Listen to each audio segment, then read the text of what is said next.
Hello बच्चों, मैं हेमंत प्रजापति आप सबका स्वागत करता हूं अपने चैनल एचपी केमिस्ट्री क्लासेस में। बच्चों, आज हम बात करेंगे धातु और अधातु लेसन पर और उसका लेक्चर आज हम आपके लिए तीसरा लेकर आए हैं। जैसा कि आप देखते भी हैं, हेडिंग डली भी हुई है आपके लिए। मेटल एंड नॉन मेटल्स के दो लेक्चर हमने आपको प्रोवाइड कराए भी हैं। दोनों के दोनों लेक्चर हमने आपको एचपी केमिस्ट्री क्लासेस पर हमने दिए हैं। दोनों लेक्चर आप अवश्य देखें और तीसरे लेक्चर पर आज हम बात करते हैं। बच्चों, पूछोगे नहीं कि लेक्चर तीसरे में क्या बात करेंगे, तो लेक्चर तीसरे में हम बात करेंगे धातुओं के रासायनिक गुणों पर, क्योंकि धातुओं के भौतिक गुण की हमने बात कर चुका हूं। अब आइए धातुओं के रासायनिक गुण। तो आइए, मेन हेडिंग हमारी होगी केमिकल प्रॉपर्टीज ऑफ मैटर, धातुओं के रासायनिक गुण।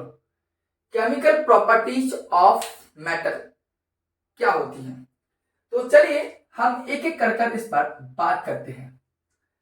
पहली केमिकल प्रॉपर्टीज है, पहली देखो, पढ़ेंगे तो हम काफी संख्या में ज्यादातर। पहली केमिकल प्रॉपर्टी देख लीजिए आप, ऑक्सीजन से क्रिया, रिएक्ट टू ऑक्सीजन, ऑक्सीजन से क्रिया। चलिए पहले हम फिजिकल केमिकल प्रॉपर्टीज की बात करेंगे, रासायनिक गुण की बात करेंगे ऑक्सीजन से क्रिया की, कि ऑक्सीजन कैसे क्रिया करती है। तो चलिए बात करते हैं राधे।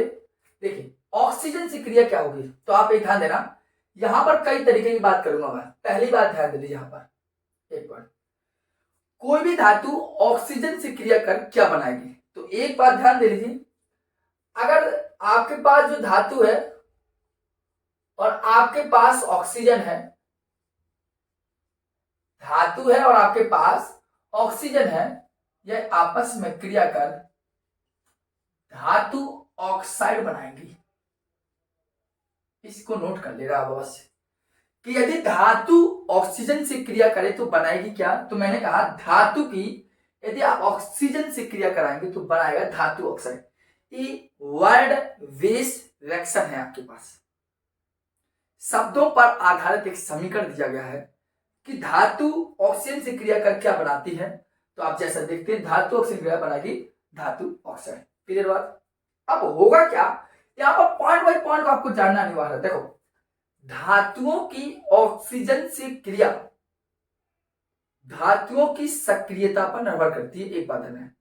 अर्थात कुछ धातुएं कम क्रियाशील होती हैं और कुछ धातुएं अधिक क्रियाशील होती हैं। जैसे कि हम आपसे कहते हैं, जैसे लिथियम, जैसे कि सोडियम, जैसे कि पोटेशियम अधिक क्रियाशील है, अधिक क्रियाशील धातु मानी जाती है, अधिक क्रियाशील धातु है। नोट बनाते चले, बार बार कहता हूं मैं, लिथियम सोडियम पोटेशियम अधिक क्रियाशील है। इलेक्ट्रोकेमिकल सीरीज में आपने देखा भी होगा, मैंने आपको पढ़ाया भी है, और नहीं भी पढ़ा है तो इस लेसन में अच्छे से फिर दोबारा पढ़ लेंगे। ठीक है, तो मैंने कहा लिथियम सोडियम पोटेशियम कैसे हैं, अधिक क्रियाशील धातु हैं। तो मैं क्या कहता हूं, जो ये ऑक्सीजन, ये ऑक्सीजन से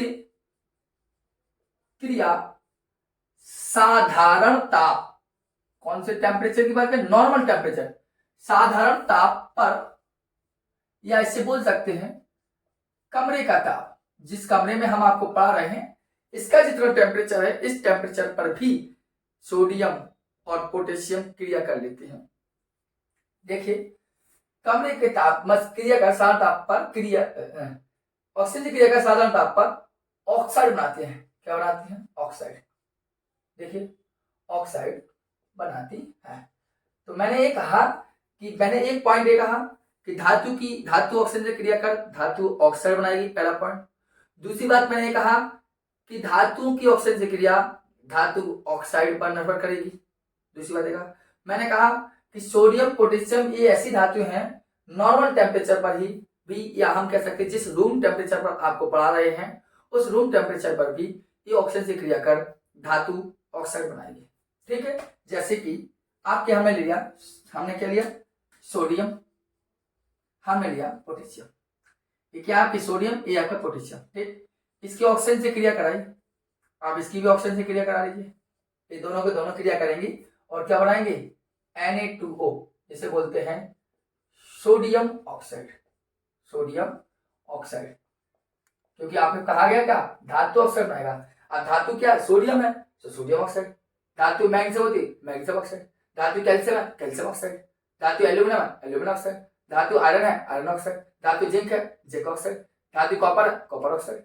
जो भी होगी उसका ऑक्साइड होगा वो। ठीक, क्या करेगा तो बनाएगा K2O, अर्थात इसे बोलते हैं पोटेशियम ऑक्साइड। क्या बोलते हैं इसे हम, पोटेशियम ऑक्साइड बोलते हैं हम। क्या बोलते हैं इसे हम, पोटेशियम ऑक्साइड। ठीक है, इतनी बात आपको समझ में आ गई है। ये सोडियम ऑक्साइड, ये पोटेशियम ऑक्साइड है, कोई दिक्कत नहीं है। अब इसी प्रकार आप ध्यान दें, दूसरी एक एरो में आप लिख लीजिए।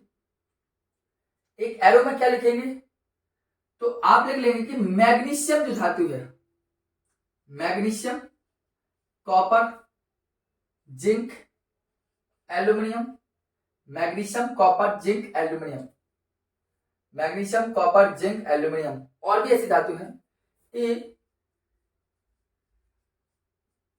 कमरे के ताप पर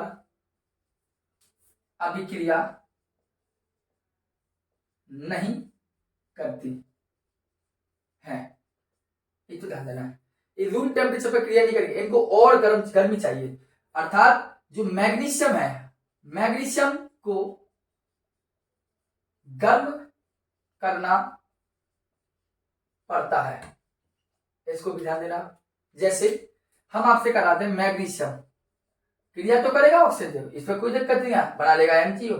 लेकिन ये आपको पता होनी चाहिए कि कौन सी धातु है जो कमरे के ताप पर अभिक्रिया करती है और कौन सी धातु है जो कमरे के ताप पर क्रिया नहीं करती। बनाएंगे, ये भी आपकी मैग्नीशियम है, इसे क्या बोलते हैं, मैग्नीशियम। ठीक, ये बना दिया उसने मैग्नीशियम ऑक्साइड। क्या बनता है, मैग्नीशियम ऑक्साइड। यहाँ पर ऑक्सीजन की दो है, यहाँ आप लगा दीजिए, अपने आप तो एक एक हो गया। ठीक है, तो इस बात को आप ध्यान रखें। जैसे हम और ही बात कर रहे हैं, जैसे हमने कॉपर की लिया, ऑक्सीजन से क्रिया, हमने जिंक की ली, ऑक्सीजन से क्रिया, हमने एल्यूमिनियम की ली, ऑक्सीजन से क्रिया। देखिए, करा सकते हैं नहीं करा सकते, आप कुछ जानते हैं।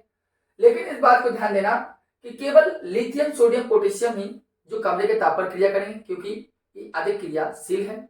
जबकि मैग्नीशियम, कॉपर, जिंक, एल्यूमिनियम ये कमरे के ताप पर अभिक्रिया नहीं करती, इनको टेम्परेचर की अधिक। जैसे कि कॉपर है, ये कॉपर केवल गर्म करने से अभिक्रिया नहीं करता, कॉपर को बहुत ज्यादा टेम्परेचर की आवश्यकता होती है।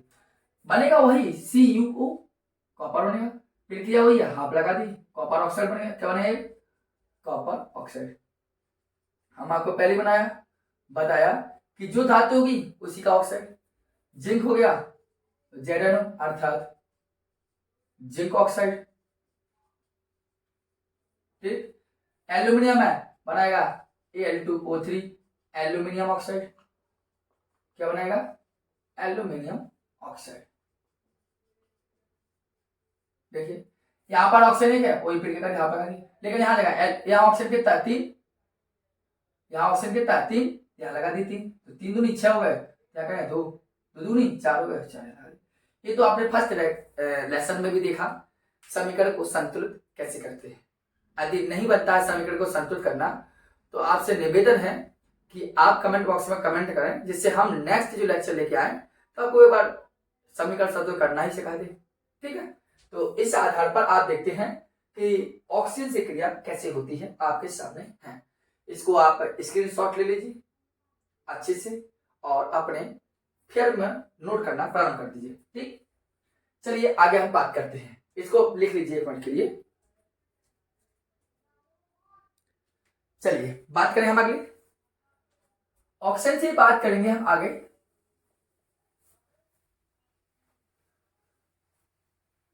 ऑक्सीजन के बाद यदि हम बात करें तो जल से क्रिया की बात कर रहे हैं। ठीक, तो जल से यदि क्रिया करेंगे, तो जल से क्रिया यदि करेंगे तो यह हाइड्रोक्साइड बनाता है। क्या बनाता है, हाइड्रोक्साइड। देखिए धातु में था ना, ठीक, दूसरी धारा जल से क्रिया, किससे क्रिया देखेंगे आप? जल से। ठीक है, तो जल से क्रिया देखने एक मिनट के लिए रोकिए थोड़ा। यदि हम जल से अभिक्रिया देखें तो कैसे होगी, तो हमने आपको बताया जल से जो अभिक्रिया होती है, देखो हम आपको लिख दें तब तक आप नोट तो करो कम से कम। देखो ये आपकी धातु है, ये हमने लिखा है जल। अगर धातु की जल से क्रिया हो तो यह बनाती है धातु हाइड्रोक्साइड। क्या बनाती है? धातु हाइड्रोक्साइड। और H2 गैस को मुक्त करती है। किसको मुक्त करती है? हाइड्रोजन गैस को ये मुक्त कर देती है और H2 गैस बनाती है। क्या बनाती है?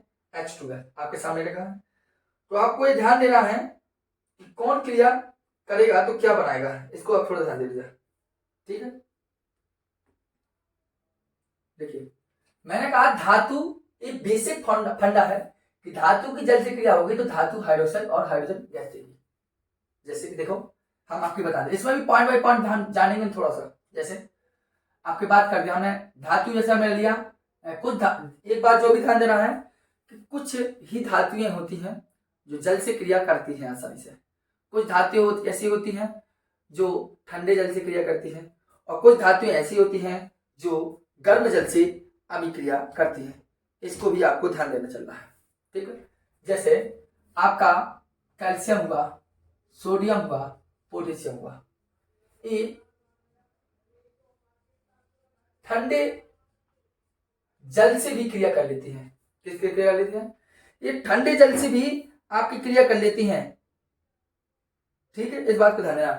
आपका ये कैल्शियम है, सोडियम है, पोटेशियम है, ये ठंडे जल से क्रिया करती हैं, क्रिया करती है।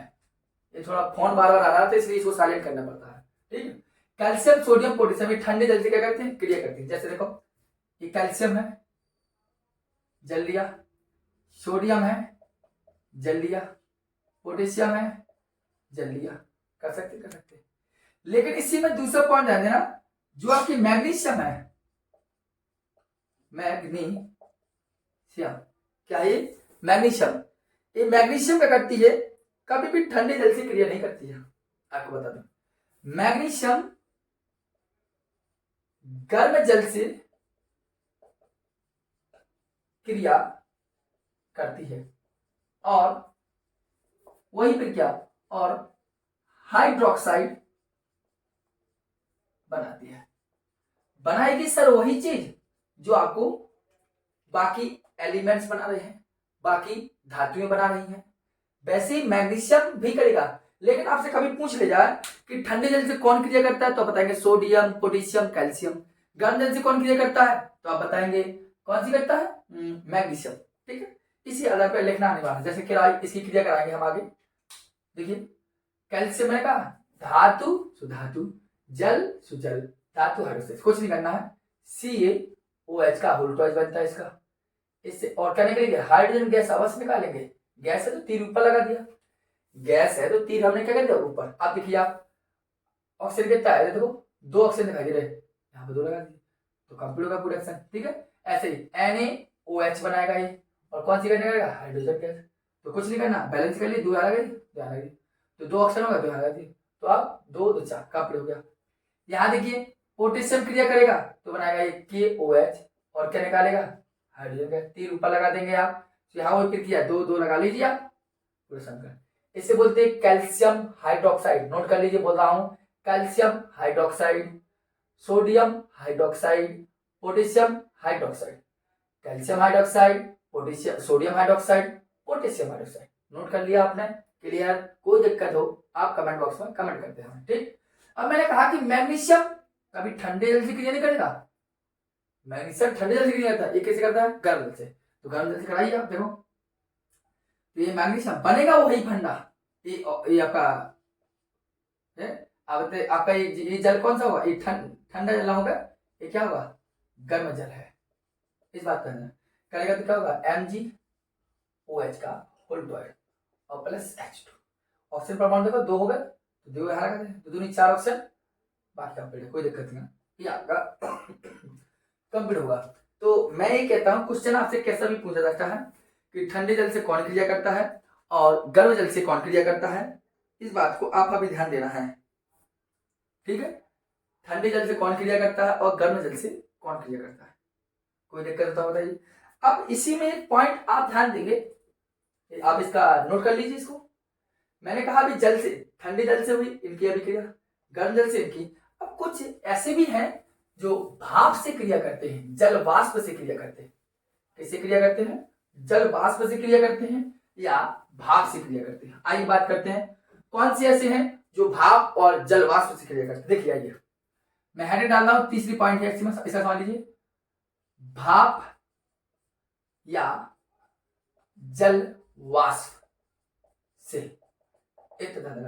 तो कुछ है जैसे कि आपका मैग्नीशियम भी है, यह गर्म जल से भी क्रिया करता है और जल वाष्प से भी क्रिया करता है। ठीक, और आपका जैसे कि अभी एल्यूमिनियम भी है आपका, ठीक, आपका जिंक भी है। ठीक, मैग्नीशियम, एल्यूमिनियम, जिंक, ये क्या करते हैं, ये जल वाष्प से क्रिया कर, ये जल वाष्प, जल वाष्प का मतलब है वही H2, जल वाष्प से क्रिया देखिए कर क्या बनाते हैं, जल वाष्प से क्रिया कर धातु ऑक्साइड बनाते हैं। अंतर इतना है इसमें, कोई बात, धातु ऑक्साइड बनाते हैं। ठीक है, तो देखिए कैसे बनाएंगे, ये मैग्नीशियम है, इसी प्रकार हमने एल्यूमिनियम लिया, इसी प्रकार हमने जिंक लिया, इसकी क्रिया कराई हमने किससे, जल वाष्प। जल वाष्प का मतलब कराएंगे रिएक्शन हम जल से ही, लेकिन आपको यहां जानना है कि जल वाष्प से क्रिया, अब यही मैग्नीशियम थी, गर्म जल से क्रिया करती थी तो मैं हाइड्रोक्साइड बनाती थी, अब यही करती थी नहीं, अब यही मैग्नीशियम है जल से क्रिया करेगा तो बनाएगा केवल मैग्नीशियम ऑक्साइड और हाइड्रोजन गैस देगा हमें। बताइए कोई दिक्कत हो, मैंने सोचा। अब यही एल्यूमिनियम है, जल से क्रिया करेगा तो क्या बनाएगा, Al2O3 और निकालेगा क्या, H2। ठीक, और यही जिंक H2O से क्रिया करेगा, बनाएगा ZnO और निकालेगा क्या, H2। ये प्रक्रिया है। तो आपको पता होना चाहिए कि कौन गर्म जल से करेगा, कौन भाप से क्रिया करेगा और कौन ठंडे जल से क्रिया करेगा। तो आपके सामने ये सब चीजें हैं। देखिए कोई दिक्कत, देखो यह बैलेंस है रिएक्शन आपके, दो हाइड्रोजन ऑक्सीजन, एल्यूमिनियम देखो ऑक्सीजन 3 है तो 3 लगाइए पहले, तो 3 दूनी 6, 3 दूनी कितने हो, 3 ऑक्सीजन जो गए और 3 ऐसे लगाइए पहले, 2 2 3 6 और 2 दूनी 4, 3 दूनी 6, यहाँ लगाइए 3 3 दूनी 6, पूरा कंप्लीट। यहाँ देख लीजिए आप, हाइड्रोजन 2 है, हाइड्रोजन यहाँ 2 है, जिंक एक है, जिंक पूरा हो गया। ये बना, इसे नाम लिख लीजिए, बोलता हूँ, magnesium oxide, aluminium oxide, zinc oxide, समझ में आ गई। तो ये आपको 3 चीजें आपको यहाँ भी ध्यान करके रखना है कि कौन किससे अभिक्रिया करे तो कौन क्या हमें प्राप्त होगा। ठीक है, क्योंकि यही आपका क्रम चलता रहा तो आपको रिएक्शन अच्छे से बनेगी। ठीक है, चलिए आज बात करते हैं अम्लों से अभिक्रिया पर। लास्ट हेडिंग होगी आपकी अम्लों से अभिक्रिया। देखिए अगर हम अम्लों से क्रिया देखें तो किस प्रकार होगी, इस पर आप ध्यान दीजिए। देखिए आइए हम बात करते हैं थर्ड पॉइंट पर, अम्लों से क्रिया। अम्लों से क्रिया तो सरल है, आपके 2 पार्ट होता है अच्छे से। एक बात देखना, इधर देखना, लवण बनाती है हमेशा, क्या बनाती है, लवण। लवण का मतलब है जिसमें धनायन और ऋणायन की संख्या सेम हो, वही लवण कहलाते हैं। ठीक है, तो लवण की बात कर, देखिए ये लवण बनाएंगे तो देखो हम पहले क्रिया करा रहे, तनु HCl से करा लें। देखो ये आपका सोडियम है, ये आपका मैग्नीशियम है, ये आपका एल्यूमिनियम, आराम से करा सकते हैं कैसे, ये एल्यूमिनियम लेना, जिंक ले लीजिए, इसकी क्रिया HCl से कराई, इसकी भी क्रिया HCl से कराई, इसकी भी क्रिया HCl से। HCl बोले तो एक बार लिख दे रहा हूं, बार बार आप लिख सकते हैं, हाइड्रोक्लोरिक अम्ल, हाइड्रोक्लोरिक अम्ल, ये हो गया, बस समझ गया। तो आप आगे ध्यान दीजिए, Na जाएगा HCl से क्रिया कर, तो Na क्या करता है, Cl को उठाता है, तो NaCl हो जाएगा, बन गया लवण सोडियम क्लोराइड प्लस H बचा तो H ऐसे तो रहेगा नहीं क्योंकि गैस है, तो H2, अब यहाँ लगेगा 2 तो 2 Cl, तो 2 यहाँ 2 यहाँ। ठीक, इधर Mg जाएगा Cl के पास तो बनाएगा MgCl2, तो Cl2 तो 2 यहाँ हो गया H2 गैस। ऐसे जिंक जाएगा Cl के बाद बनाएगा ZnCl2 और निकालेगा H2। तो क्लोरीन तो बुला रहे। तो आप देखना है कि तनु HCl से क्रिया कराएंगे हम तो लवण और हाइड्रोजन, इसे बोलते हैं सोडियम क्लोराइड, लिख लीजिए, मैग्नीशियम क्लोराइड, जिंक क्लोराइड। ठीक है, ये आपकी रिएक्शन अभी कंप्लीट हुई। यहां पर हम बात कर रहे हैं तनु H2SO4 से सल्फ्यूरिक एसिड से हम अभिक्रिया कराएं। देखो ऐसा होगा, ऐसी ले सकते हैं हम, जिंक ले लिया, चलो सोडियम ले लिया, चलो मैग्नीशियम ले लिया, एल्यूमिनियम ले लिया, चलो इन सब की क्रिया करा दिया। ठीक है, H2SO4 से कराई, इसकी भी H2SO4 अर्थात सल्फ्यूरिक एसिड, इसकी भी H2SO4 अर्थात सल्फ्यूरिक एसिड, इसकी भी H2SO4, इसका मतलब है सल्फ्यूरिक एसिड, सल्फ्यूरिक एसिड लियो, इसका मैंने नाम भी लिख दिया, इससे ये कंप्लीट आपका हो जाएगा, कोई दिक्कत नहीं। देखिए जिंक करेगा SO4 के साथ रिएक्ट, तो ZnSO4 और बचा क्या, केवल यही बचा, तो लिख दीजिए H2। एक बार दो बार आप वीडियो को बार बार दो बार कम से कम देख लेना, आपको रिएक्शन यहां अच्छे से बढ़ जाएगी। ठीक है, Na को SO4 क्लियर होना है तो Na2SO4 बनता है, जिसे बोलते हैं हम सोडियम सल्फेट, इसे बोलते हैं जिंक सल्फेट। सोडियम दो हो चुके हैं तो ध्यान लगा लीजिए, और निकल गया हाइड्रोजन गैस, गैस है तो 3 ऊपर। जैसे आपका सर यहाँ तो लगाया नहीं तो लगा सकते हैं, नहीं लगा भूल जाओ तो कोई दिक्कत नहीं। मैग्नीशियम क्रिया करेगा तो MgSO4 और H2 गैस निकाल दी, Al जाएगा इसके पास तो बनाता है Al2SO4 का होल थ्राइड, इसे बोलते हैं एल्यूमिनियम सल्फेट प्लस। अब देखो SO4 3 है, SO3 लगा दिया तो 3 दूनी 6H हो गया, तो 3H2 आप बाहर निकाल दीजिए और 2 एल्यूमिनियम 2 लगा दिया। ये आपकी थी रासायनिक अभिक्रियाएं धातुओं की। बताइए कोई दिक्कत, पहले स्क्रीनशॉट ले लीजिए आप।